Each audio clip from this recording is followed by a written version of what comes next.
Schroeder, bonjour. Bonjour, Comment ça va? ça va très bien. Ça va très bien, merci, ça va. Alors cette semaine, vous consacrez un dossier spécial sur les enjeux de reprise ou de transmission d'entreprise, c'est bien ça? Oui.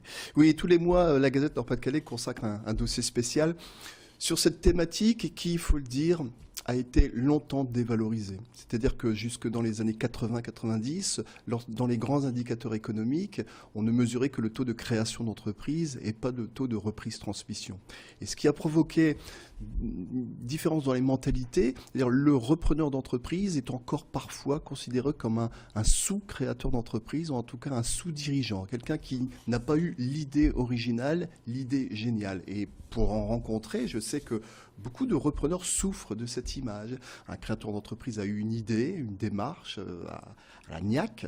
Le repreneur est considéré comme quelqu'un qui, en fait, a racheté une entreprise et continue de la développer comme n'importe qui pourrait le faire. Rien n'est plus faux que cette idée. Un repreneur d'entreprise, c'est d'abord un créateur, un dirigeant, un développeur d'entreprise. Et donc, ce sont ces développeurs d'entreprise que l'on choisit de mettre à l'honneur une fois par mois. Alors vous avez rencontré deux repreneurs, vous avez fait deux portraits, mais vous donnez aussi des conseils de professionnels, des conseils d'avocats et de notaires pour ne pas se tromper, car l'erreur est aussi possible. Les erreurs, comme en matière de création d'entreprise, des créateurs d'entreprise déposent le bilan, des repreneurs connaissent également l'échec. Alors, qu'est-ce qui fait une bonne transmission? D'abord, ça vient du cédant. Il faut voir que le cédant a un jour à se mettre dans la tête de quelqu'un qui a souvent développé, créé parfois, mais développé une entreprise pendant 10, 15, 20 ans, parfois par le grand-père, le père, et qui doit un jour s'en séparer. Il faut voir que psychologiquement, c'est parfois très très dur pour quelqu'un qui a dirigé une entreprise pendant de longues années de passer son bébé. J'emploie cette expression parce que c'est l'expression qui est utilisée par des cédants. Donc c'est d'abord un cédant qui met en place cette démarche quand il le faut, c'est-à-dire 3 à 4 ans avant de passer la main, et qui le fait accompagné d'un notaire, d'un avocat, d'un expert comptable. C'est également une bonne rencontre entre ce cédant, bien sûr, mais d'éventuels et de potentiels repreneurs. Et du côté des repreneurs, qu'est-ce qui fait que la reprise est un succès plutôt qu'un échec? Eh bien, c'est cette préparation, c'est-à-dire on a des repreneurs qui connaissent le milieu, le secteur d'activité dans lequel ils souhaitent reprendre l'entreprise, et d'autres qui ne le connaissent pas. Il faut voir qu'un repreneur qui reprend une entreprise dans son secteur d'activité, c'est-à-dire les repreneurs étant des cadres... Il a plus de chances de mener à bien la mission. Oui, il a 2 fois plus de chances, c'est tout de même énorme. Il faut voir qu'en France, une reprise d'entreprise sur 2 échoue dans les 3, 4, 5 ans. On a un taux d'échec assez important. Donc, qu'est-ce qui explique le succès?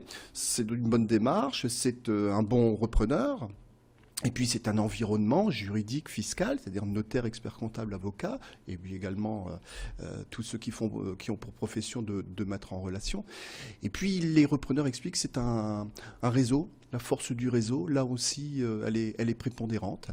Et c'est pour ça qu'on a choisi de présenter ces deux repreneurs, l'un à Vieux-Condé dans le Nord et l'autre à Arnes, près de Lens dans le Pas-de-Calais, qui tous les deux, à leur façon, disent qu'une reprise d'entreprise, c'est un gros projet, c'est un développement, c'est comme une création, mais eux expliquent que ce qu'ils ont souhaité faire, c'est gagner du temps. C'est-à-dire que ces repreneurs expliquent que le fait de reprendre une entreprise permet évidemment de reprendre un actif, mais ça permet d'économiser 2, 3, 4 ans, les 2, 3 ou 4 années qui auraient été nécessaires à créer une entreprise. Eux se disent... Donc il y a des enjeux économiques assez importants à cela. Et puis oui, et puis il y a des enjeux très économiques. On estime aujourd'hui en France, ça concerne 700 000 entreprises qui arriveront sur le marché de la cession-transmission dans les 10-15 prochaines années.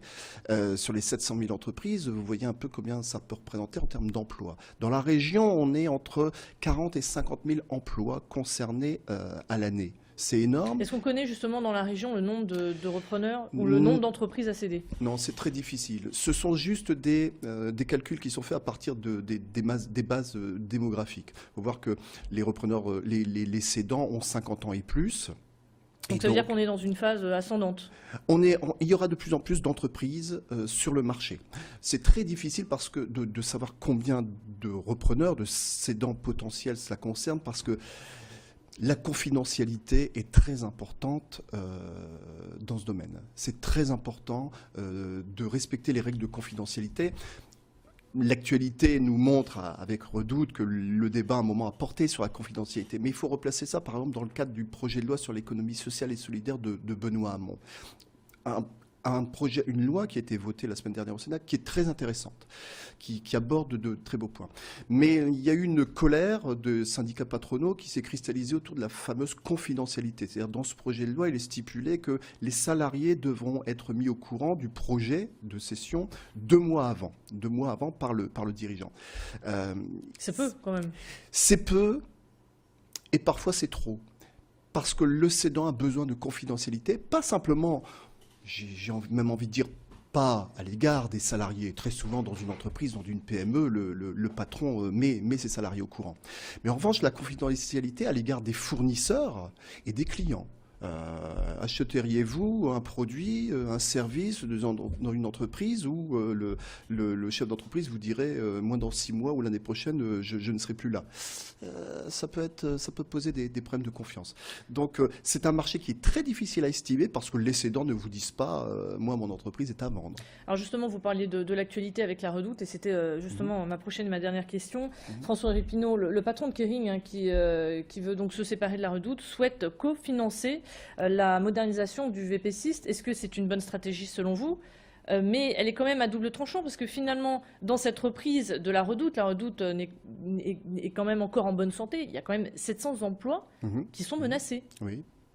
C'est beaucoup, c'est énorme. Est-ce qu'il faut moderniser? Est-ce que François-Henri Pinault a une bonne idée de vouloir cofinancer la modernisation de la Redoute? Je crois qu'il a une bonne idée, mais enfin, il peut peut-être pas faire autrement aujourd'hui que de proposer de financer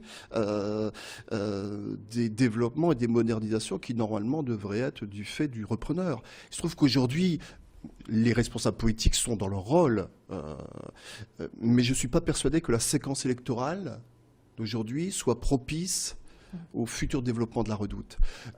François-Henri Pinault, on peut reprocher tout ce qu'on a envie de lui reprocher. En revanche, la stratégie du groupe PPR, devenu aujourd'hui Kering, elle est claire, mais elle n'est pas claire depuis 3 mois. Elle est claire depuis plusieurs années.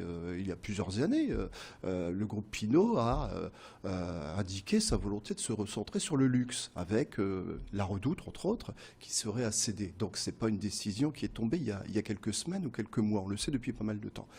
Il faut dire que la Redoute est une très belle entreprise, avec des talents, avec de la matière grise, avec ces 700 emplois qui concernent essentiellement des sites logistiques. On parle de la Martinoire, entre autres.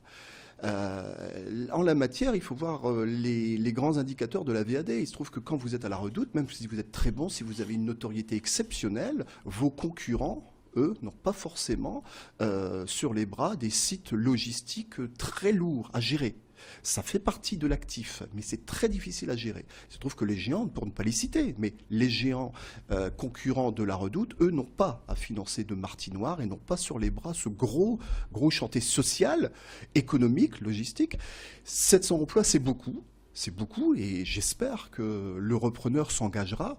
Mais on voit que la question de la transmission, c'est une étape très importante dans la vie d'une entreprise. C'est très important parce que c'est l'avenir de la Redoute en tant qu'enseigne, mais c'est l'avenir de 700 salariés.